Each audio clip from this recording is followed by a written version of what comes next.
estão no escuro, em terras longínquas e mares distantes, a luz ressurgirá, pois Ele é a voz que fala ao coração sobre esperança e o futuro, além do que se pode ver, que o reino vem aos que o esperam, o desejado das nações, em seu nome a terra treme, o reino vem.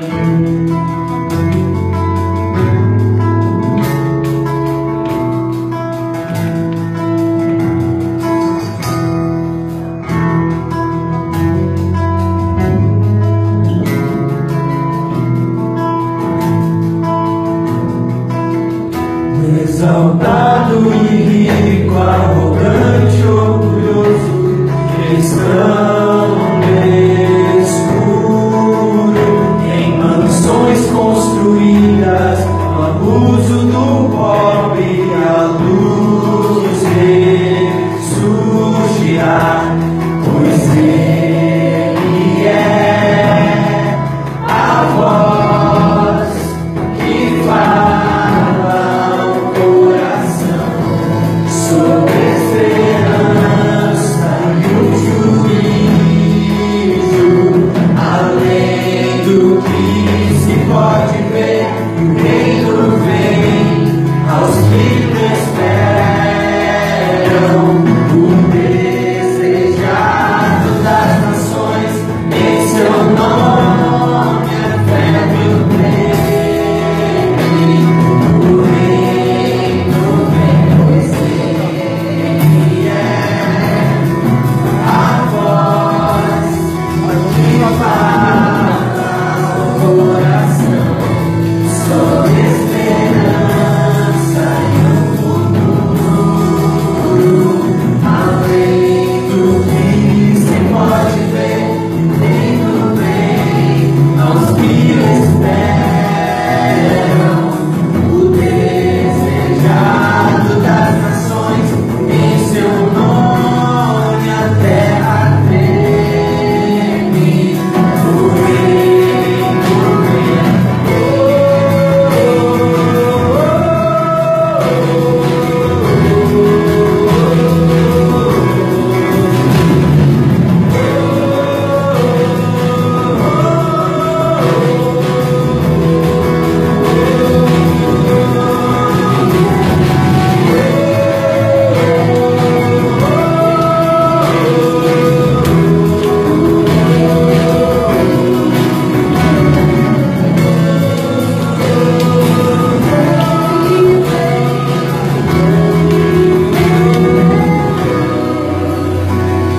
Pois Ele é a voz que fala ao coração sobre esperança e o futuro, além do que se pode ver, o reino vem aos que o esperam, o desejado das nações, em seu nome a terra treme, o reino vem.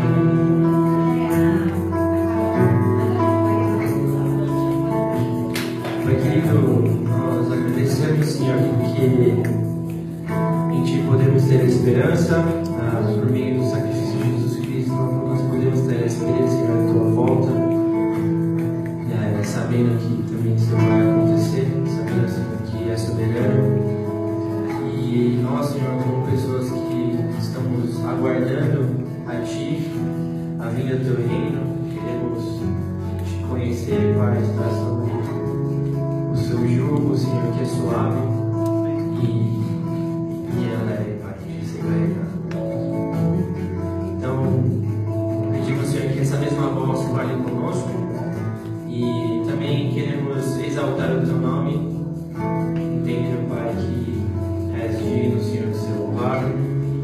único digno, Senhor, de ser exaltado.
Sua verdade vai sempre reinar. Terra e céus glorificam seu santo nome. Ele é exaltado, Rei exaltado no céu. Ele é exaltado, Rei exaltado no céu.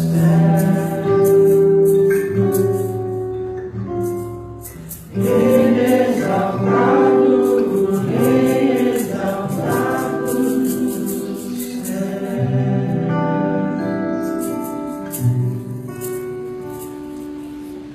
Seu nome seja exaltado, Pai, como uma canção de vida, Senhor, onde ela é refletida em ações, que a sua verdade reina em nós, que o teu reino realmente esteja, Senhor, nos nossos corações, que a nosso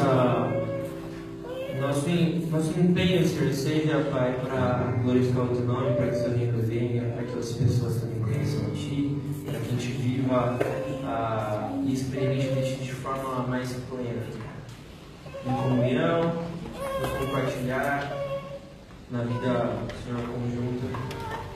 E é é aqui sempre falamos a Ti na comunidade, que o Senhor fale conosco, por meio da Tua palavra, por meio, Senhor, da exposição, Senhor, que nós teremos a ela.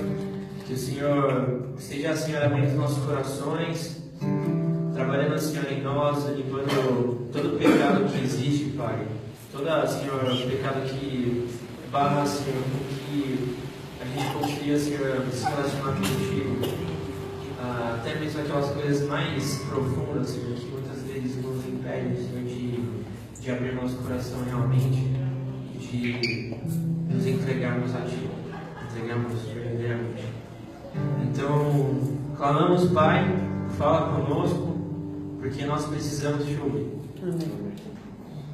Fala, Senhor, conosco, porque esse mundo, Senhor, ele está sem esperança, as pessoas, Senhor, estão perdidas, e a gente quer, Senhor, contribuir, Senhor, com o seu plano de salvação.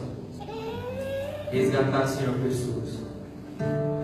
Por isso, nos envie, Pai, e nos dê sabedoria, nos capacite agora, Senhor, para que a gente possa voltar para a nossa semana preparado, Senhor, para encontrar alguém, seja, Senhor, no serviço, seja, Senhor, no posto, seja, Senhor, na padaria, seja na faculdade, mas que a gente tenha esse olhar, Senhor, de percepção, um olhar de Jesus Cristo, que olha as pessoas e não enxerga, Senhor, somente um monte de carne, né? Mas a gente enxerga alguém de verdade. Essa é a nossa oração. Então, clamamos a Ti, fala com a gente. Em nome de Cristo, nós oramos pelo Seu santo sacrifício, que nos redime, e agradecendo, Senhor, pela graça, Senhor, que Ele derrama para nós diariamente. Amém. Amém. Pode sentar.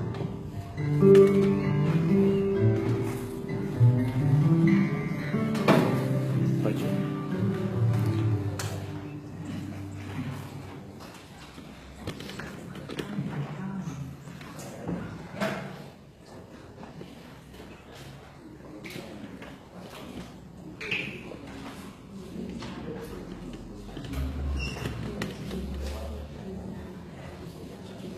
Bem, gente, boa noite aí para as pessoas que chegaram um pouquinho depois, para as meninas que estão visitando, para quem já veio algumas vezes, está aqui, né? Mãe, estamos cheios de mãe hoje, né? Maravilha, né? Fora as mães, né? A Leia, a Carlos, graças a Deus, né? Nós estamos num momento, aqui, só explicando para algumas pessoas, né? A comunidade onde nós, há mais ou menos 4 meses atrás, praticamente 4 meses, a gente escolheu um livro para a gente seguir como uma orientação bíblica e de leitura, né? Nós escolhemos o livro de Tiago. E desde que a gente escolheu o livro de Tiago, é até engraçado imaginar que faz quase 4 meses que a gente está num livro tão pequeno, que passa de certa forma tão desapercebido, que muitas pessoas leem assim sem prestar muita atenção, que foi alvo de tantas críticas durante a história, né? E hoje a gente entra no último capítulo, que é um capítulo curto, então é muito provável que na semana que vem a gente encerre, vai depender muito da leitura da semana que vem, que a gente ainda não fez, detalhada, né? E é um texto assim que eu queria ler com vocês, mas como todos os outros textos, pedir que vocês prestassem atenção no que o texto está nos dizendo, né? O nosso desafio, como pessoas que leem o texto, não é tirar boas ideias do texto, não é ter grandes insights, não é saber fazer grandes junções com a cultura apenas.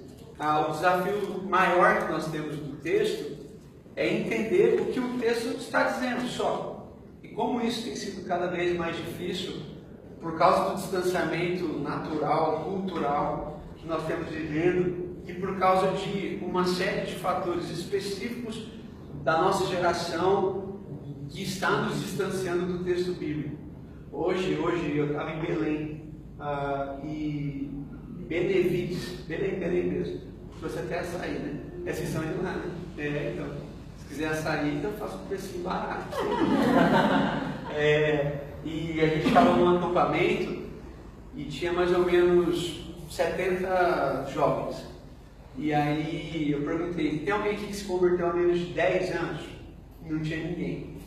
Então tinha um cara há 8 anos mais ou menos. A galera cresceu em igreja batista, geralmente como uma presbiteriana, geralmente são filhos dos crentes e naturalmente a igreja vai crescendo de uma forma mais familiar. Aí quando eu perguntei essa questão do tempo de conversão, em seguida eu fiz uma outra pergunta, né, que é, dessas 70 pessoas, incluindo os líderes que já davam uns 90, que aí já era o pessoal mais de 40, 50 anos, que já deve ter pelo menos uns 30 ou 40 de igreja, eu perguntei assim, quantas pessoas aqui já leram o texto bíblico inteiro? Ou a Bíblia inteira? E 4 pessoas, quase uma ficou em dúvida, mas eu considerei que ela ficou meio termo assim. A crise é tão grande que os meio termos têm que ser botados para dentro, né? Então foi 5 pessoas leram o texto. Só que dos 5 lá, 3 eram pessoas que viviam o ministério, que fizeram um seminário, que praticamente são obrigados a ler o texto. Então, quando nós estamos dentro de uma realidade onde os cristãos não leem o seu texto bíblico, você tem naturalmente um distanciamento da vontade de Deus para a igreja. Naturalmente.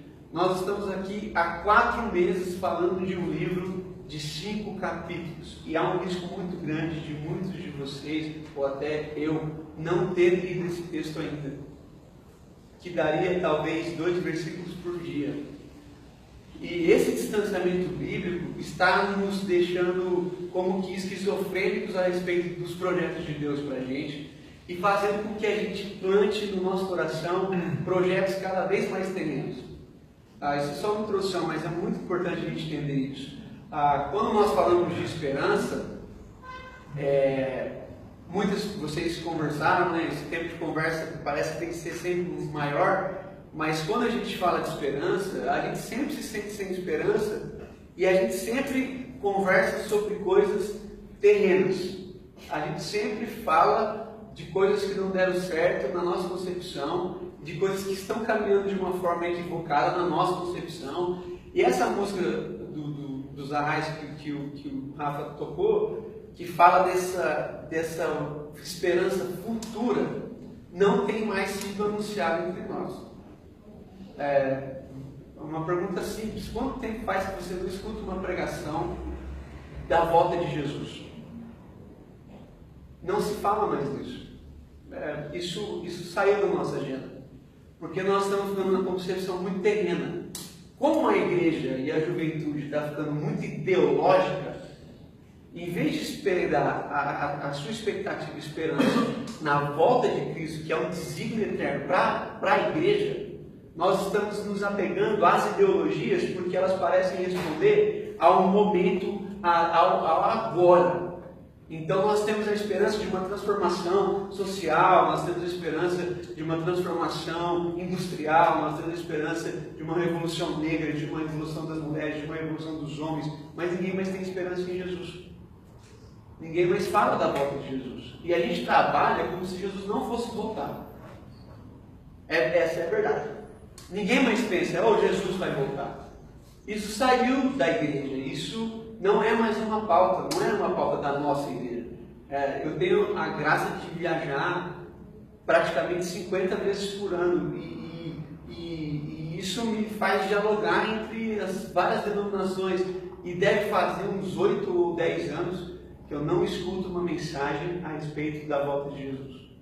Ele está voltando. Aquela coisa que era do grupo M, assim, eles faziam aquelas cantatas, era meio, dava um pouco de medo, né? Os caras bebiam, iam para o inferno, mas assim, aí vinha Jesus e tal, mas você tem na teologia americana, pelo menos dos anos 80, uma forte exposição a respeito da volta de Jesus, como os irmãos da primeira igreja. Então eu quero ler um texto que se a gente não entender ele fica bem complicado. Está em Tiago capítulo 5, e que fala a respeito dessa promessa de Deus, né? Lembrando que a gente está entrando no último capítulo de Tiago, então, obviamente, são as suas últimas considerações, né?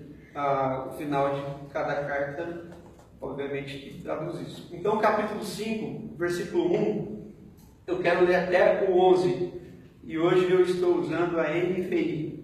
Eu falo todo dia qual que a gente está usando, porque depende muito do texto, a tradução melhor, né? Então diz assim: ouçam agora vocês ricos, chorem e lamentem-se, tendo em vista a desgraça que lhes sobrevirá. A riqueza de vocês, a riqueza se apoderou de vocês, e as traças corroem as suas roupas. O ouro e a prata de vocês enferrujaram, e a ferrugem deles testemunhará contra vocês, e como fogo lhes devorará a carne. Vocês acumularam bens nos últimos dias. Vejam, o salário dos trabalhadores que ceifaram seus campos, que vocês retiveram com fraude, está clamando contra vocês. O lamento dos ceifeiros chegou aos ouvidos do Senhor dos Exércitos. Vocês viveram luxuosamente na terra, desfrutando prazeres e fartando-se de comida em dia de abate. Vocês têm condenado e matado o justo, sem que esse lhe ofereça resistência. Portanto, irmãos, sejam pacientes até a vinda do Senhor. Vejam como o agricultor aguarda que a terra produza a preciosa colheita e como espera com paciência até virem as chuvas do outono e da primavera. Sejam também pacientes e fortaleçam o seu coração, pois a vinda do Senhor está próxima. Irmãos, não se queixem uns dos outros para que não sejam julgados. O juiz já está às portas. Irmãos, tenham os profetas que falaram em nome do Senhor como exemplo de paciência diante do sofrimento. Como vocês sabem, nós consideramos felizes aqueles que mostraram perseverança. Vocês ouviram falar sobre a perseverança de Jó e viram o fim que o Senhor lhe proporcionou. O Senhor é cheio de compaixão e misericórdia. Só até aqui. Queria orar mais uma vez. Pai, nós queremos agradecer ao Senhor pela oportunidade do encontro e de que, dentro da nossa realidade, nós ansiamos muito pela palavra do Senhor, pela orientação do Senhor, por tudo que o Senhor tem nos ensinado através da leitura da Tua palavra, da vivência comunitária. Mas nós te pedimos em nome de Jesus que o Senhor realmente, mais uma vez, nos oriente aqui de uma forma simples, mas que toque alguma coisa no nosso coração, para que a gente saia daqui mais transformados, mais parecidos com o Senhor e mais certos dos Teus propósitos para nós. Em nome de Jesus. Amém. Gente, o texto de Tiago, como a gente tem falado, não vale a pena recapitular, ele é um texto que se assemelha muito com as palavras de Jesus, mesmo tendo sido escrito antes dos evangelhos.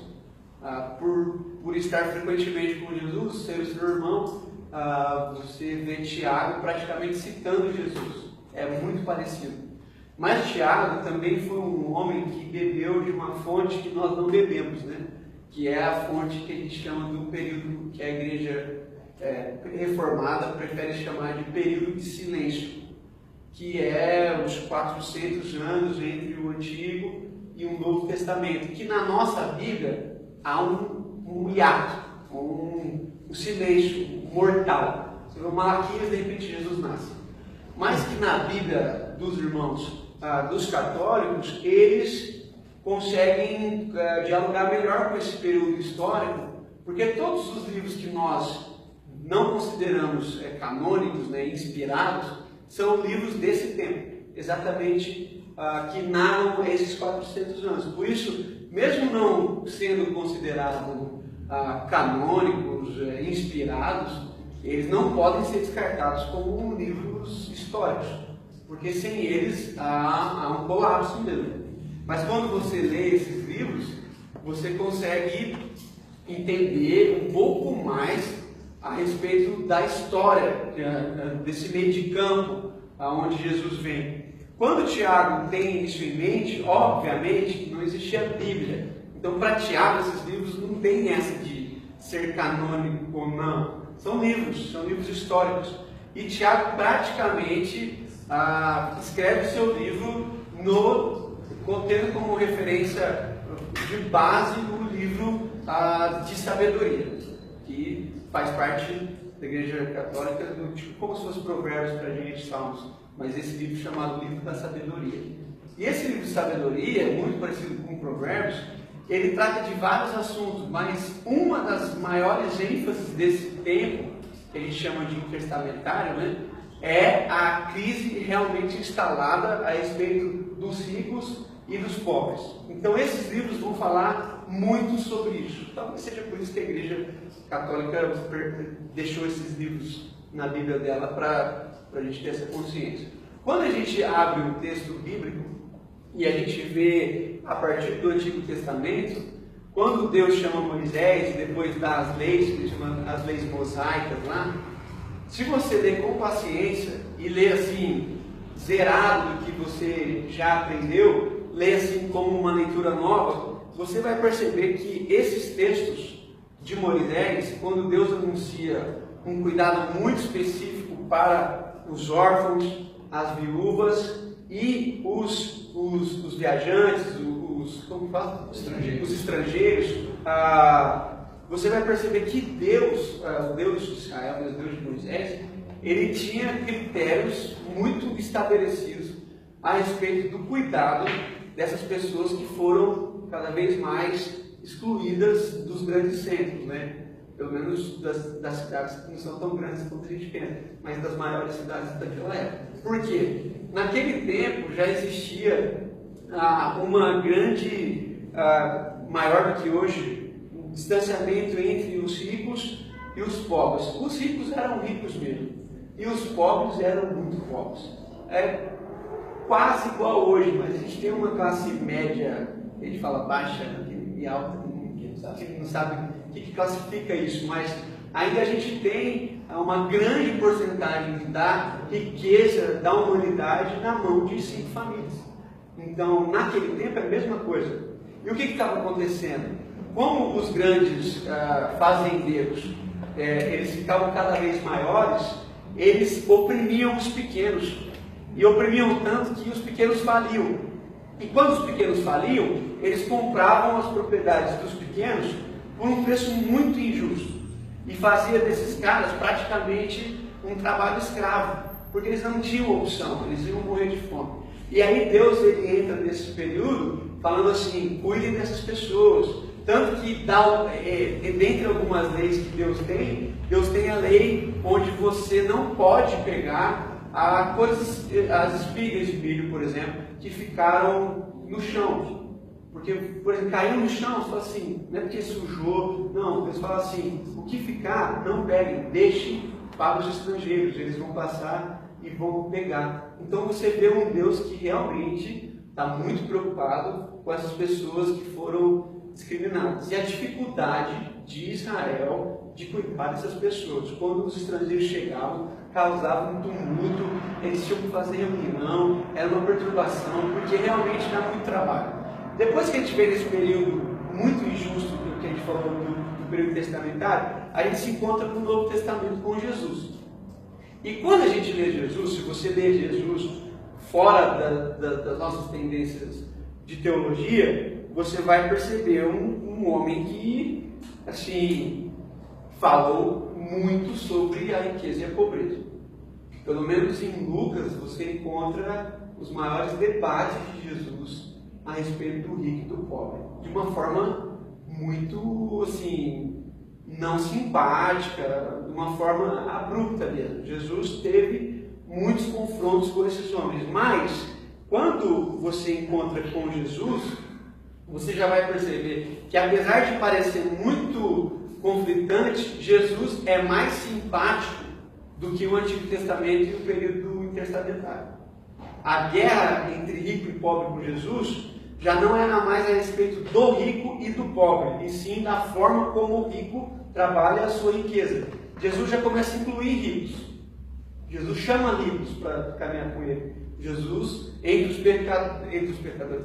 os pescadores, havia um coletor de impostos. O que roubava dos pescadores agora caminha junto com Jesus. Jesus chama Zaqueu para caminhar com ele, que talvez era o homem mais rico da cidade.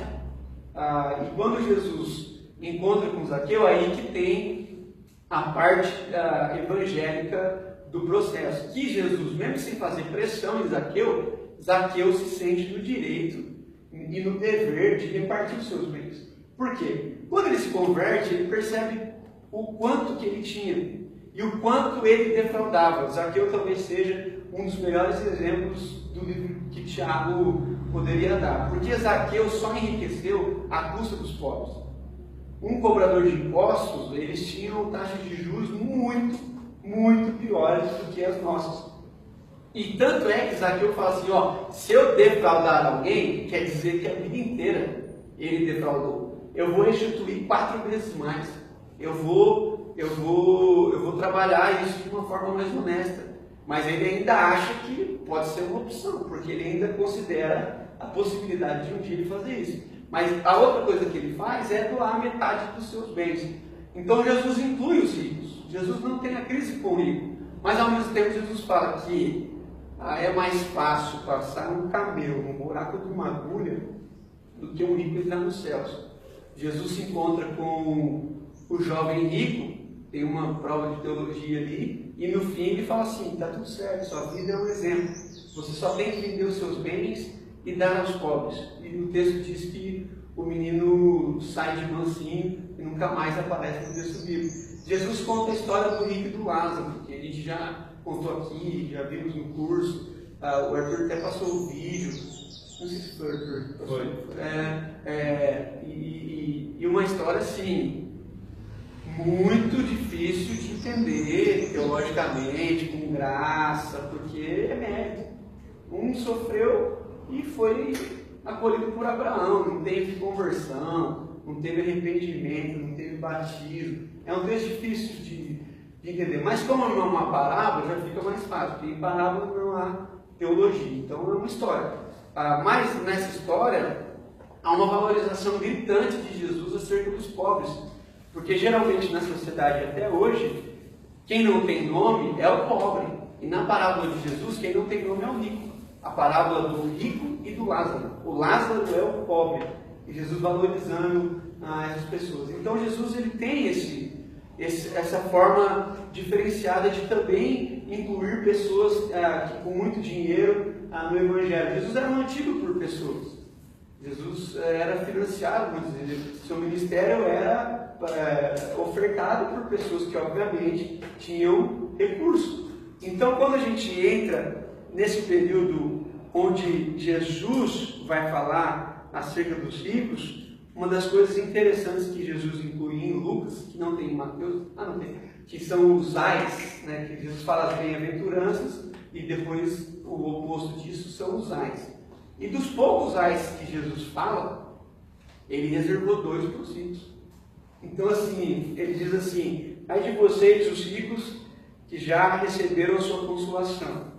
Ai de vocês que agora têm fartura, porque passaram fome. Ai de vocês que agora riem, porque haverão de lamentar e de chorar. Então você vê Jesus num constante conflito entre o rico e o Tiago, como a gente já falou aqui, mas a gente tem que recapitular, ele entra nesse momento histórico, onde os ricos estão oprimindo muito os pobres, e por causa da perseguição de Estevão, depois da morte de Estevão, eles vão para as terras mais distantes, tentam recomeçar a vida, mas os ricos dominavam tudo, então todos os lugares que eles chegavam havia uma dominação e uma exploração. E nessa carta de Tiago, você praticamente lê alguma coisinha e lê outra coisinha e parece que Tiago não teve a mesma graça assim do que Jesus. Tiago ele é mais,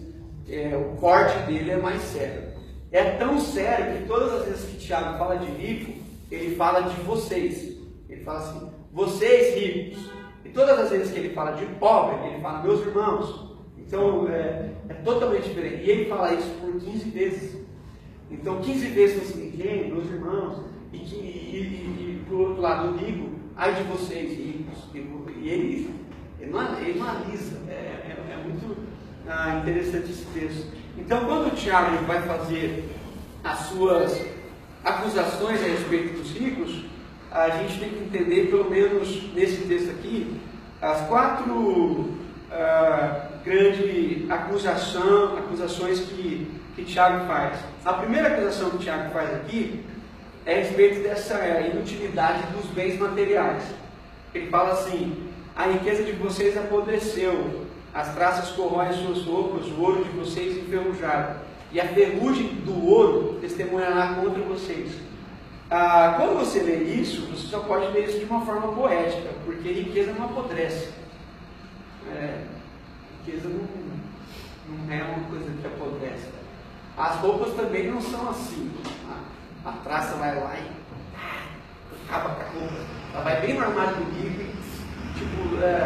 mas ele tem uma ideia assim, mostrando, e o pior, né? Ele fala assim: e o ouro e a prata de vocês enferrujam. Ouro e prata, teoricamente, se não for de alguns lugares, você compra um lugar de ferrugem no primeiro banco.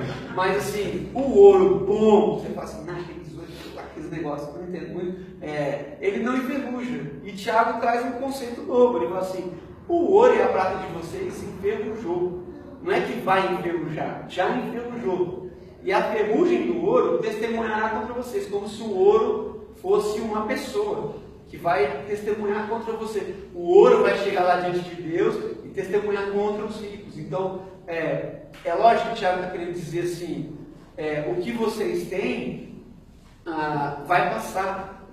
Não interessa o nível de roupa que você usa, a quantidade de casas que você acumulou. Uma hora isso vai passar, uma hora a taça vai corroer. Pode demorar, talvez você nem veja isso, talvez você passe antes disso, mas isso vai passar. Isso vai passar. E quando o Tiago fala isso, tem uma frase de Calvino bem legal a respeito do ouro. Calvino, comentando esse texto, ele fala assim: Deus não designou o ouro para a ferrugem, nem as roupas para as traças, mas pelo contrário, Ele projetou como auxílios e ajudas para a humanidade.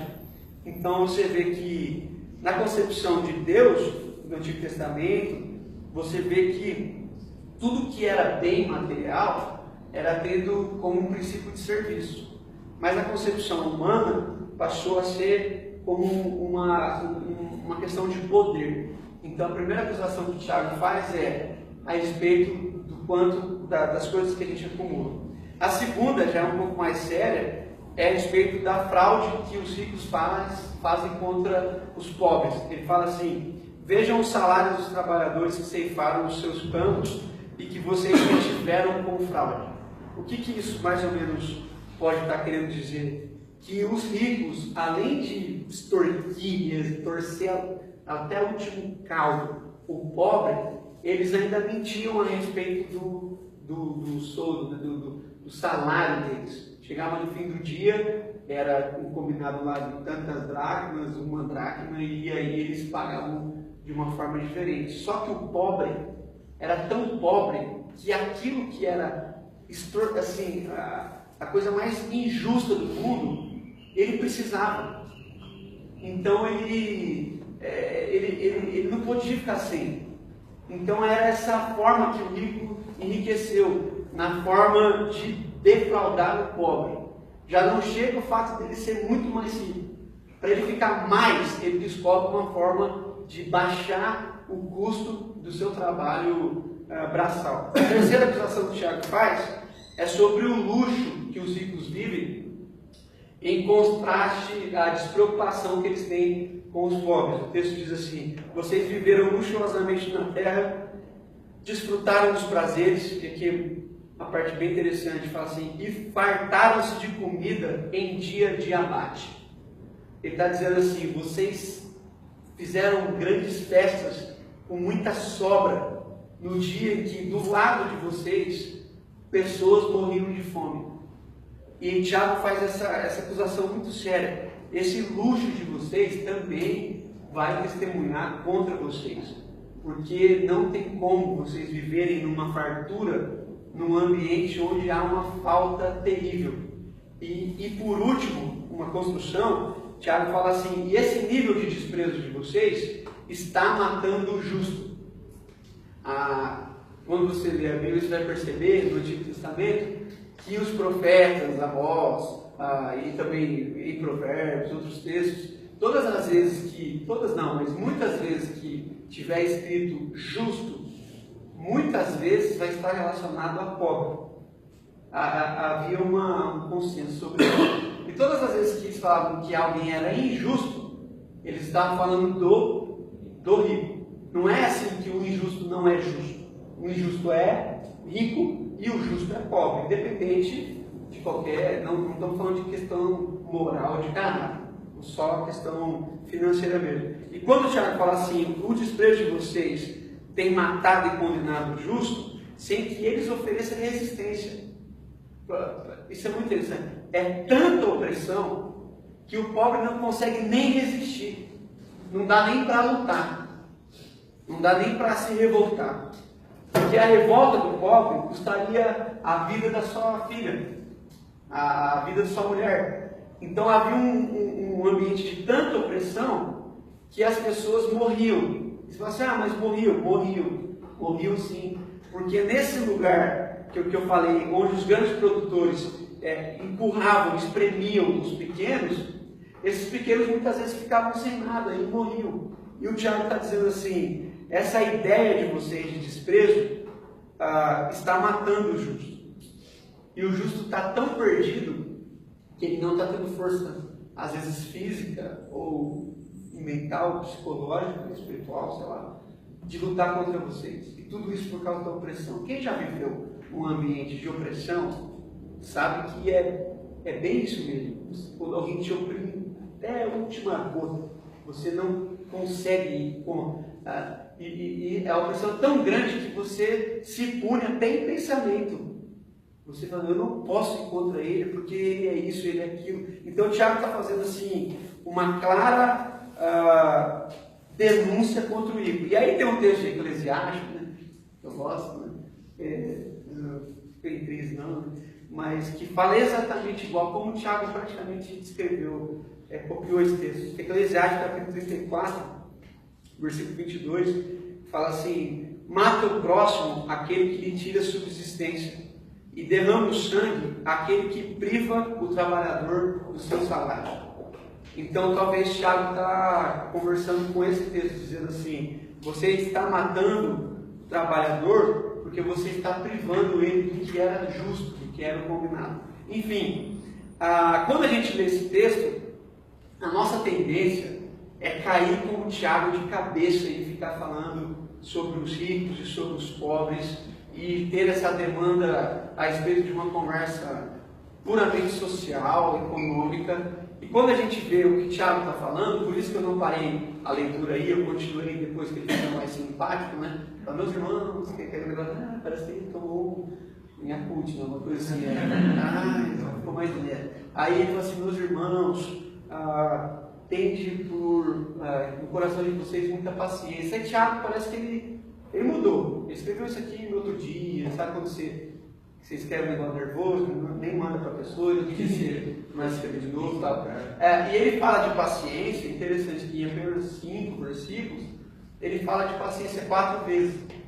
E que paciência que é essa que ele está falando? É uma paciência de esperança. Então, quando o Tiago está falando da riqueza e da pobreza, Tiago, apesar de ser muito bruto, muito rude na sua exposição, na verdade, o pano de fundo da sua exposição não é a respeito da pobreza e da riqueza. É da consciência que existe no rico e naquele pobre, naquele rico e naquele pobre. Tiago fala assim, sejam pacientes, fortaleçam o coração, pois a vida do Senhor está próxima. Irmãos, não se queixem dos outros para não serem julgados. E aí ele diz assim, o juiz já está às portas. É muito que a gente introduziu aqui. No tempo onde Tiago viveu, obviamente, com Jesus, quando você lê Atos, e muitas pessoas ficam lendo Atos, e falando, a igreja primitiva, era a igreja muito boa, como se a igreja tivesse acertado tudo, os irmãos fossem perfeitos. E na leitura não é bem assim. E uma das coisas que tira esse romantismo da primeira igreja era justamente essa consciência que eles tinham a respeito da volta de Jesus. Por exemplo, o texto diz que os irmãos doavam seus bens à medida que cada um havia necessidade. Não estou falando que eles não eram crentes, que eles não faziam isso. Mas eles faziam isso porque eles achavam que Jesus estava voltando. E na concepção desse tempo, falar assim, Jesus está voltando, é a mesma coisa que dizer, ele está virando a esquina. Não é igual, Jesus está voltando, mas que não volte enquanto eu estiver aqui. Não é esse anseio. Eles tinham uma coisa dentro deles assim, tanto que eles falam assim, a vinda do Senhor está próximo. Eles falavam assim, não vai passar essa geração. Jesus falou isso. E Jesus não estava mentindo. O problema é que nem Jesus sabe um dia. Então, essa forma de pensar que Jesus está voltando fazia eles serem pessoas mais desprendidas, pessoas mais generosas. E quem não pensa assim, Jesus nunca vai voltar, não tem motivos de ser generoso. Não tem razão para dividir a sua vida, não só os seus bens. E quando a gente fala desse termo, esse termo se chama parousia, né? Que é essa ideia de que não vai passar a essa geração sem que Jesus volte. Onde que a gente quer chegar? Porque às vezes a gente fica lendo esses textos bíblicos e a sensação que a gente tem assim, tá bom, eu falei um monte de coisa e não adiantou para nada, né? Porque, tá bom, o Tiago falou dos rios, da Provérbios, das o que isso tem a ver com a gente? O que eu percebi, lendo esse texto essa semana, é o que eu falei no começo, o quanto a gente se distanciou disso. Quando eu li esse texto e fiquei lá naquela crise, eu sempre fico, e lá no aeroporto e tal, porque eu peguei o voo às 5, mas fui para o aeroporto às 1, eu tive tempo de ficar lá pensando, né? E eu fiquei pensando assim, meu Deus, eu não escuto uma pregação sobre a volta de Jesus há muitos anos, mas também não prego sobre isso. Eu não sei se eu já preguei sobre isso. Faz 13 anos que eu estou nessa tentativa de pregar. E eu fiquei pensando assim, eu entrei crise fácil, né? Então assim, eu fiquei lá assim, dando um choque na cabeça, falando assim, mas se a vida de Jesus não é uma realidade e saiu do discurso da igreja, a igreja não tem mais esperança. A igreja não tem mais sentido. Mas qual é o problema que, numa leitura pessoal, você pode discordar? Como a gente, né, no caso, eu, assim, os meus amigos, a gente se converteu num momento onde a teologia latino-americana começou a falar muito a respeito da justiça, do pobre, do cuidado. E igreja que não tinha uma ONG tinha que ir para o inferno, os irmãos que eram ricos não tinham chance no céu. Ixi, quantas vezes eu não mandei rico para o inferno? Nossa, sem medo, assim, sem piedade, é um negócio assim. E como a gente foi vivendo essa construção de uma juventude cada vez mais progressista, vamos para a rua, o cara nunca evangelizou a mãe, nunca cuidou do irmão, mas se for para a rua, você viu o que aconteceu? Tipo, e todo dia acontece essa coisa bizarra. Essa madrugada aconteceu uma coisa bizarra. Tipo, não sei se vocês viram, uma mulher que trabalha bastante com a internet, ela fez um vídeo de 1 minuto no Instagram falando da filha do Bruno Galhaço, né? E chamando a menina de macaco, porque ele é loiro, ele é branco, olho verde, a mulher dele loira, olho azul, sei lá, verde, e a mulher... E aí o povo fica maluco, e é para ficar. Você está entendendo? É para ficar mesmo. Mas aí, quando a gente vai dar a resposta dessa injustiça, a resposta é: fortaleçamos o movimento negro. E não é só fortalecer o movimento negro. Isso é a falta de entender que Jesus está voltando, né? E se não for essa esperança, não é um movimento negro que vai acabar com o racismo.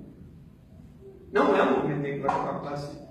Porque muitos que se dizem... E eu tenho muita amiga que fala assim, nunca tive essa crise, graças a Deus.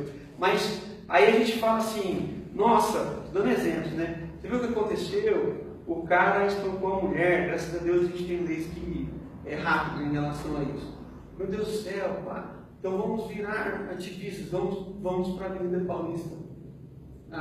Não sou contra, mas o que eu me peguei, o que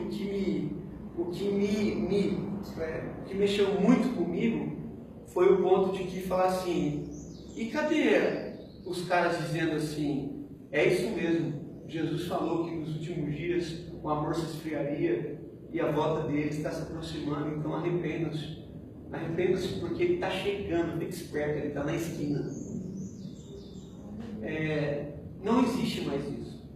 E aí ele tem crise porque eu que acho que leio a Bíblia e sei de algumas coisas, eu fiquei pensando assim, tá bom, mas quando a pergunta do Rafa, que foi até meio difícil de responder, quando ele fez a Flavinha falou assim, nossa, que pergunta difícil, tipo, tem alguma área na sua vida que está sem esperança? Tem algumas coisas que a gente perde a esperança. E em todas as coisas que a gente perde a esperança, a gente nunca é confortado pelo simples saber de que Jesus vai voltar. E ele vai acabar com as dores. E ele vai acabar com a justiça. Isso não conforta a gente. Assim, Jesus vai voltar, tá bom, mas ele vai voltar, mas e até lá? Eu vivo assim. Não, o que Tiago está dizendo é assim, meus irmãos, saber que Jesus está voltando é suficiente para ter o coração cheio de esperança. Para suportar todo tipo de injustiça, para suportar todo tipo de maldade. Porque se você fechar os olhos e imaginar o Filho do Homem voltando sobre a terra, e aí eu fui dar uma olhada em Apocalipse, eu gosto do Apocalipse, apesar de ser estranho assim, a parte de estudar, não, aquelas coisas do atuado. Dá um pouco de medo, né? Mas quando você vê o Filho do Homem voltando em glória e chamando a sua igreja, e chamando por um adjetivo muito incomum, de todas as coisas que Jesus poderia ter chamado a igreja, ele preferiu chamá-la de noiva, um casamento, uma coisa magnífica, uma grande festa. E Jesus dizendo assim, eu vou, mas vou preparar lugar. Ninguém aqui pensa que Jesus está lá preparando um lugar, porque a gente está com uma concepção, sem perceber, de que a transformação da sociedade virá a partir das nossas revoluções pessoais. E de que a gente vai conseguir transformar a sociedade. A gente vai acabar com a miséria. A gente vai acabar com o racismo. A gente vai acabar com o estupro das crianças. Os movimentos serão suficientes. E não serão. E não serão. Não serão porque já existe isso desde o começo. Então, o que eu estou querendo dizer? Na sua resposta, a respeito da sua desesperança, eu queria te incentivar a incluir a esperança da volta de Jesus. Assim, tá difícil, isso que me acometeu uma coisa que está tirando a minha... Eu não durmo mais, eu não sei mais o que é vida. Eu conversei com uma pessoa esses dias que foi bem assim, o papo dela era mais ou menos assim, eu não sei mais para que eu vivo, eu não tenho mais motivo de existir, eu acordo, como e durmo. E quantas pessoas estão vivendo essa realidade? E aí às vezes a gente fica assim, nossa cara, que obra eu fiz psicologia. Sendo que eu deveria falar assim, mas há esperança. Jesus morreu por você, ele vai voltar, ele virá com a sua glória, irá buscar os seus redimidos e nós viveremos com ele em comunhão perfeita, num lugar onde ele preparou, que é com Deus, com o Espírito, uma comunhão maravilhosa, onde não haverá mais choro, não haverá mais dor, onde não haverá injustiça, não haverá nada. Então assim, estou querendo te aconselhar porque talvez isso faça sentido para você. Talvez nessa sua desesperança, e talvez você não falou, porque eu acho muito difícil alguém falar assim de primeira, depois de uma pergunta dessa, que não dá nem tempo de pensar, né? Mas talvez há alguma coisa no seu coração que de fato você não tem mais esperança. Você, sabe aquele negócio que você colocou numa gaveta e você falou assim, eu nem falo mais sobre isso.